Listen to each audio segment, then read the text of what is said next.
Hello and welcome to this episode of the Reset Podcast. I'm your host, Laura Mignot, and this is part of my 29 Days of Magic series where I interview a Black woman a day through Black History Month. And today's episode, I am so delighted to have Kai Nicole, who's the author of Date Like a Woman.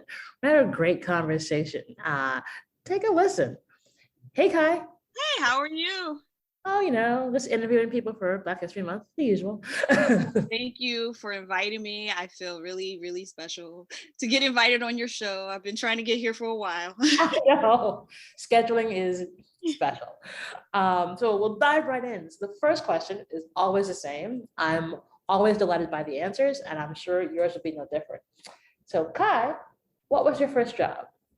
My first job, I was a lifeguard, believe it or not. In fact, it's a weird, might be like a little Black history fact. I was the youngest lifeguard hired at the National Capital YMCA in Washington, D.C. at the time. So I think I was 15 when I was hired, and they had never hired anybody that young.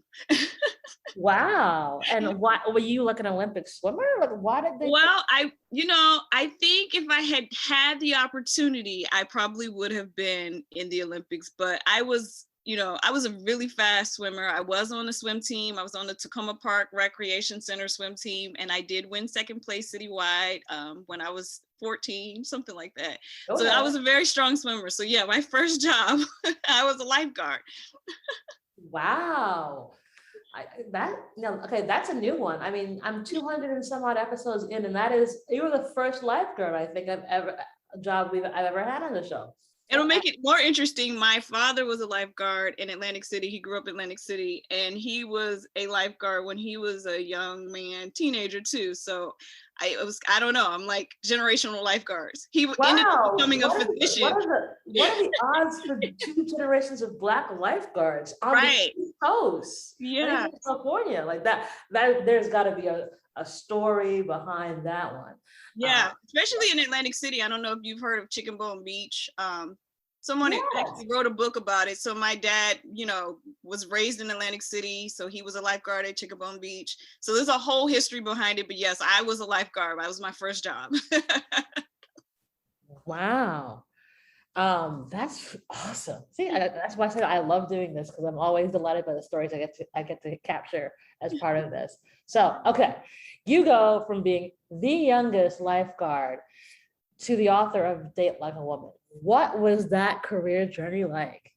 Oh gosh, this career journey. No one would believe the different things I've done. I would. Okay, so let's go. I went to college. I went to Harvard undergrad, and then when I was graduating, I didn't know what I wanted to do. So I had taken some law classes, and was like, oh, these are cool. Maybe I'll go to law school, but I wasn't sure. So I only applied to one law school. And I said, you know what, if I get in, I'll go. If I don't, I'll do something else. So it was just kind of like, we'll let the universe decide what I'm going to do next. I ended up getting in. So I went to Howard School of Law, graduated from there, ended up working at an entertainment law firm in Atlanta. Left Atlanta, came to California, and I ended up working in tech. I'm still working in tech, but decided to write a book somewhere in between Atlanta and California.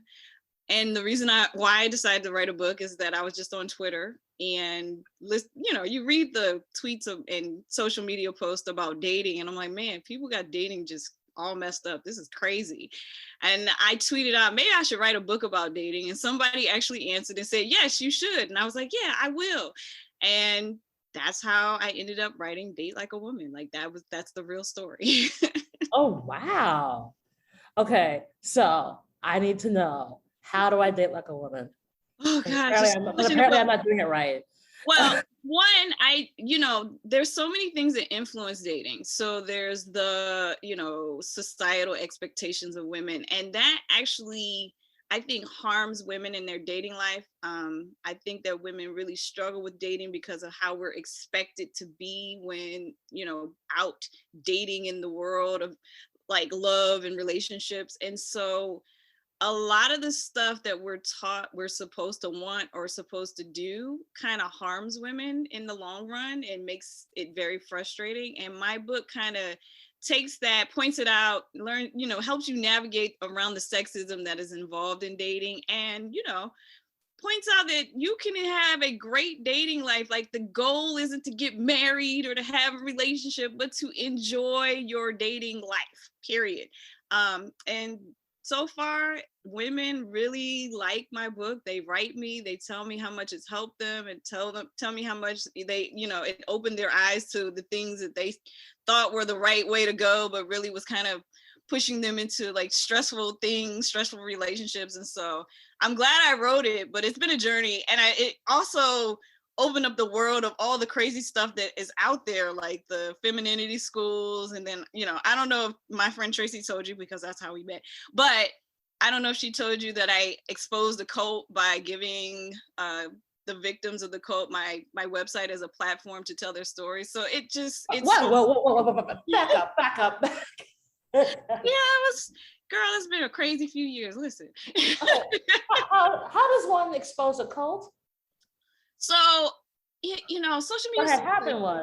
What had happened was, okay, y'all ready for this story? So what had happened was, I was on an internet and I saw this post about wife school. Have you heard of wife school? Yes, it's trash. Right. Okay. So I was like, this is fake. Like, this is not real. This is crazy. So what I did at the time was I challenged the lady who ran the wife school, to an interview. Oh, that crazy lady? Yeah. Yeah, the crazy one.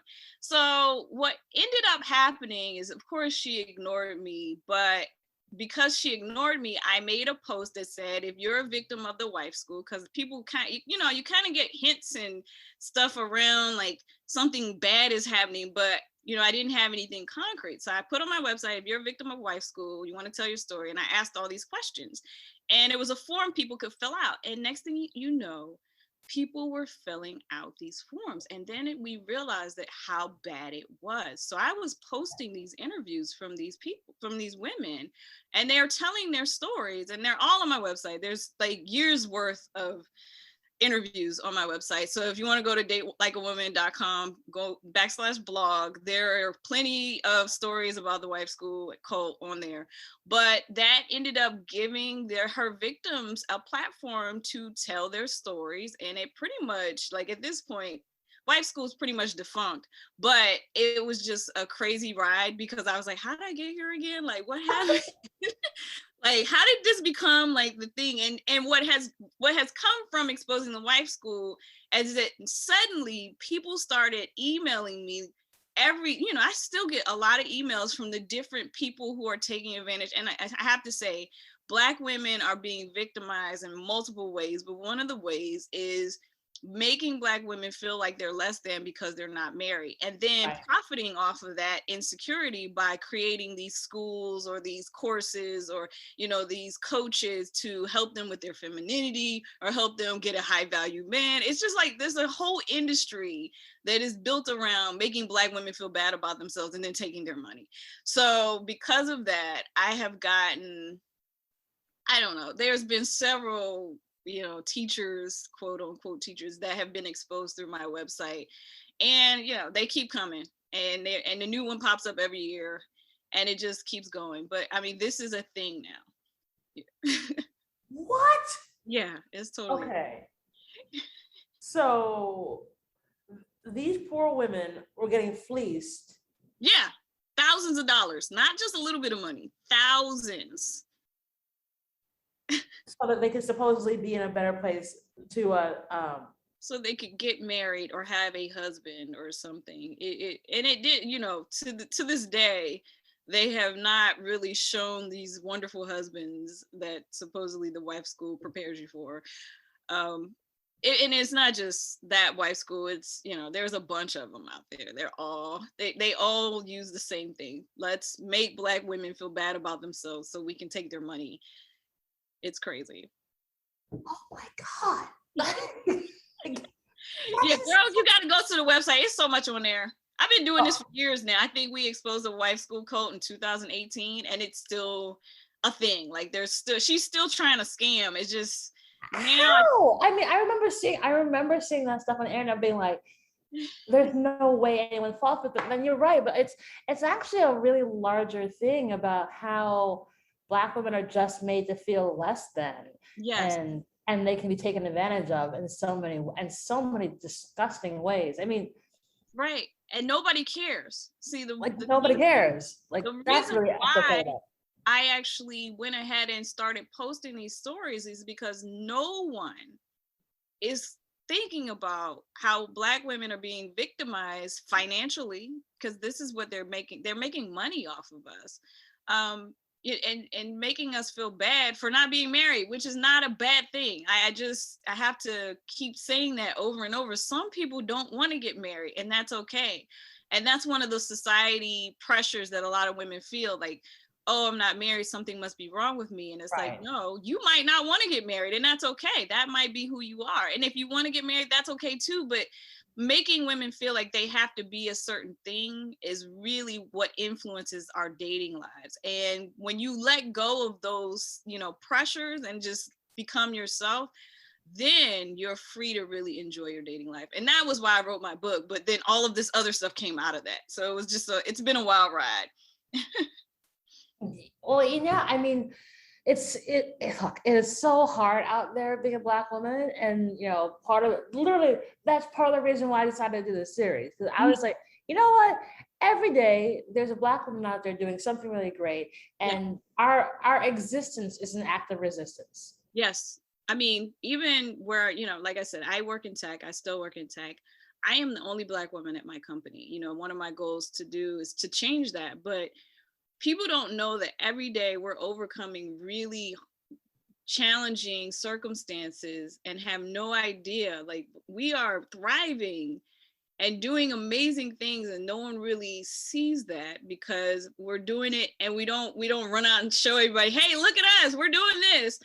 We're very much like we got to get this work done. That has always been how I felt about my sisterhood with my Black women. It's like we just go out there and we get it done. It doesn't matter whether we get any kind of accolades for it. We just do it. Yeah, I mean, this is the thing. And that's why I think these projects are so important and so impactful, because I'm really tired of disaster and struggle porn about Black women, about, we're all getting killed, we're all getting scammed, we're all getting fleeced. Yes. Like, we can't be happy. Like, right. if it's not a Black man killing us, it's a white man killing us. It's society. And I'm just like, I need to come to a place of abundance and positivity. Yes. And so, please, oh my God. So we need to share good stories. Yes. So what's probably one of your kind of top 2 or 3 tips from the book?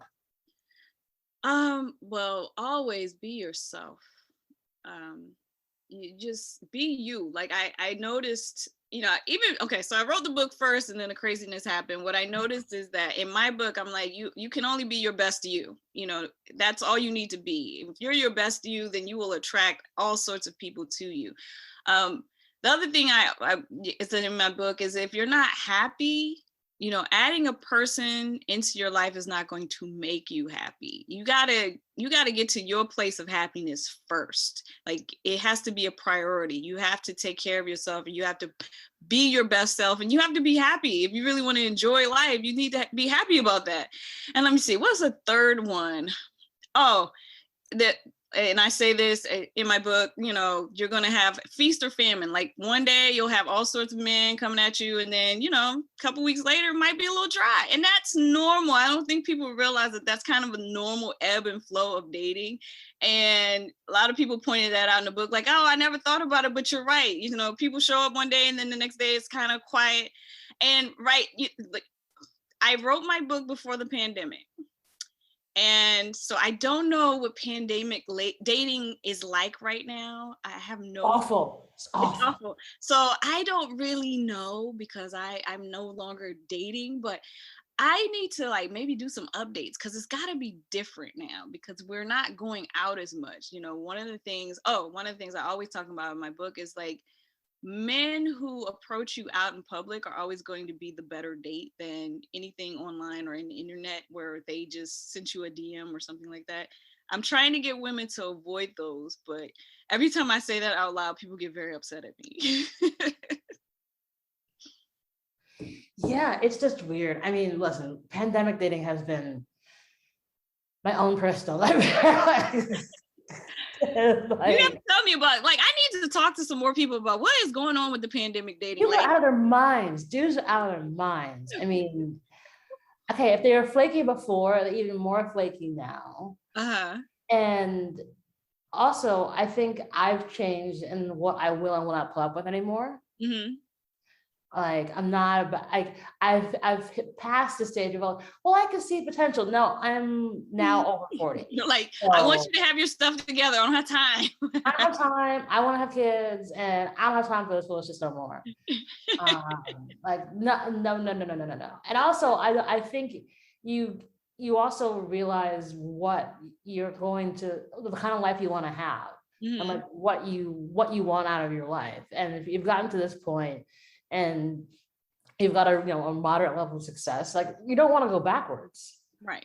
Like you don't want to you don't want like the idea of struggling is just not in my universe anymore. And Or it like, well, we'll figure it out together. Like, yeah, no, sorry, not my jam. But I also think like the level of maturity that I will put up with, it's like it doesn't have to be insane anymore. Like we can't travel as much as we'd like to, so I have to be able to actually talk to you. yeah. Like we all had those people we go out and go out. Oh, I don't need to actually talk to you, but Well, I learned over the pandemic broke a lot of marriages and a relationships. lot of A marriages lot of people did not make it through. did not make it through. I have a But lot of friends. and it was funny because in my book I talk all about compatibility. Like when it comes down to it, you have to be compatible with somebody. And really the only way you find that is if you basically date a lot of people to see what, first of all, you need to know what who you're compatible with, and you learn about yourself while you're dating, because there might be something you hadn't even noticed before, and then somebody comes into your life and you're like, wait, I don't like that, or I like that, and you didn't know that before. So dating helps you learn who you're compatible with, what kind of things make you compatible with someone else. And what I learned from the pandemic is that people really found out they weren't compatible. Like they had to sit in a room. Like, one thing I talk about dating being completely different in my book from relationships. And I'm working on another book because I just wrote a blog. I finally, got into a healthy relationship, and we've been together for 4 years now. Rats. And thank you. And what I've learned is that you have to be able to sit in the room with each other and Yeah. enjoy each other's company all the time. There has to be, and that doesn't mean you're always together. I'm just saying that the pandemic broke relationships because people realized they didn't like each other, like Yeah. at all. And you have to be able to do normal house boring stuff to survive a relationship. Relationships, 80% of the time, just everyday life. Get up, eat breakfast, go to work, or work. And now we're working from home. So, everybody is in the same space, close quarters for a long time. And if you don't like each other, you're not going to make it. If you're not compatible, if you don't like kind of the same music, you like eating the same type of food, because that's what you're doing most of the time in the relationship. You're eating, you're hanging out with each other. It's not a lot of activity. It's just normal life. And normal life broke relationships because they had to just sit in the room together. And I just thought that was one of the most interesting things that came out of the pandemic, is how many people ended up leaving each other. I was like, oh wow. It was funny to watch, but it wasn't funny because I was like, okay, so that compatibility, you guys gotta get there. Yeah. I mean, I have so many friends who broke up, got divorced, and like ran screaming away from each other. Even couples who I thought would be in it for the long haul. Right. Whoa. Yeah. And I think it's the thing. It's like you realize, like, can you sit and watch Housewives with me? Right. Like, Right. that's That's what's going really, on. seriously, like I have a 13-year-old. We as a family, we watch TV together, but we enjoy what we watch because we like the similar things. And it doesn't mean that there are things that each of us individually like, but there are, for the most part, you have to enjoy each other's company like on a regular everyday basis. And if you can't do that, you shouldn't be in a relationship with that person, because over time, that's what's going to, it's like the straw that broke the camel's back. It might not happen right away, but over time it's going to break you.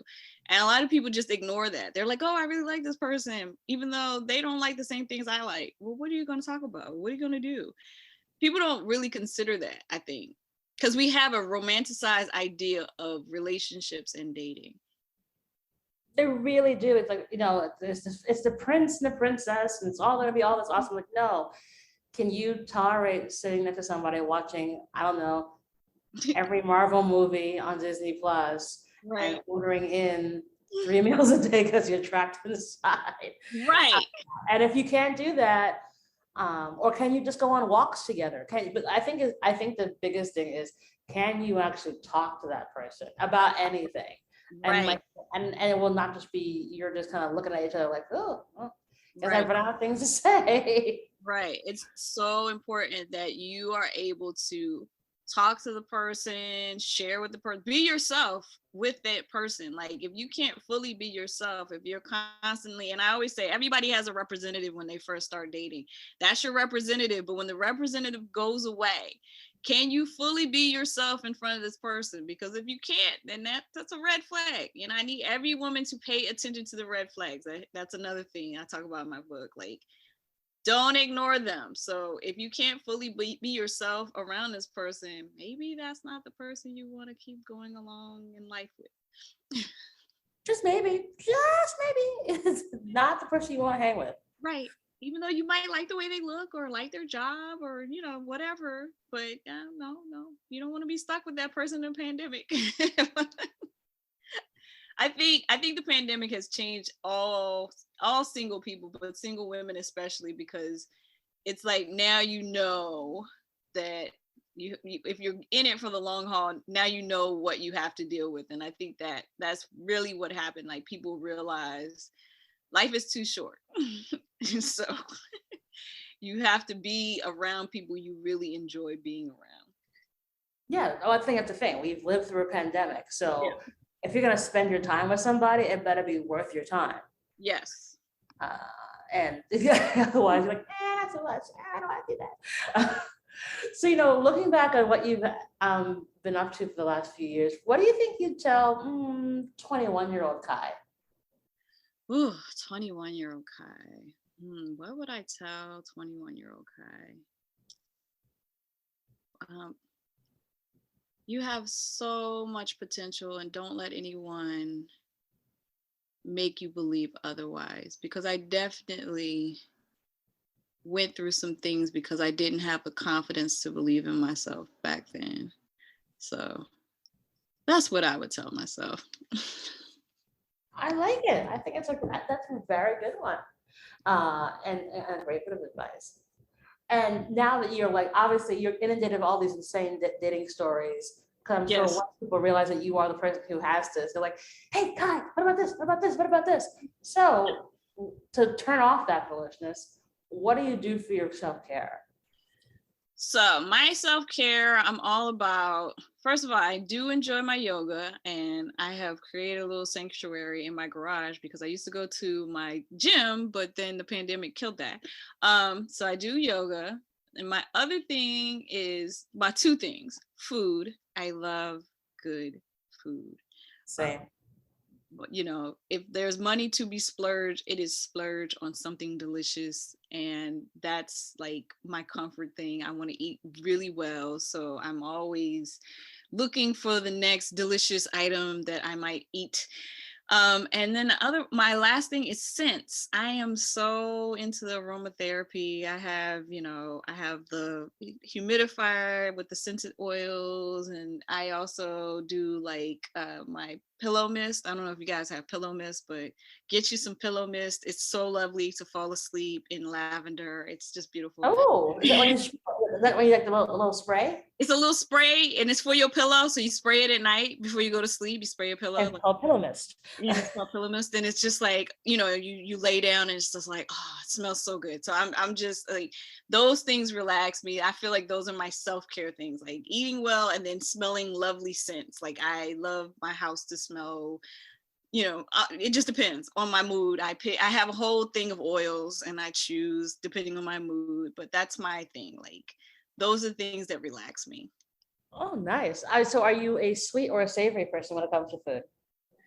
Mm, Probably more savory, but I love chocolate, and not just any chocolate. I'm a dark chocolate person, but outside of chocolate, I savory. I like when it's funny, my partner, he laughed because we were just talking about this earlier. Like when we first started dating, I'm like, I like food. I like to eat. You have to feed me. So I was like, don't be fooled by my size. I eat. I don't want any little tiny little, little carrot sticks and stuff. I want food. Don't play with me. I don't play about my food. I want food. I like to eat.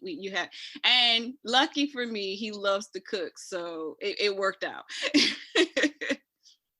Well, that's awesome. Yeah. Get you a man who can cook. Like that solves a ton of problems right there. Can he be cloned, Ty? Just out of curiosity. I don't know, but see, the thing is, he's my like weird. It's weird when we first started dating. Both of us were like, yeah, no, we're not looking to date for anybody, and we were having that moment, like, I don't know, but this person is so, I don't know, they're like me. We're very compatible, so I think we just got lucky. Hey, that is a good thing. So Yes. let's put that on the good side for all of this. Yeah. Okay, so last question for you. Give a give and or an ask of the audience. Give or an ask of the audience? No, I've never been asked this before. What So exactly does that that mean? could literally be buy my book, or it could be some advice, or it could be both.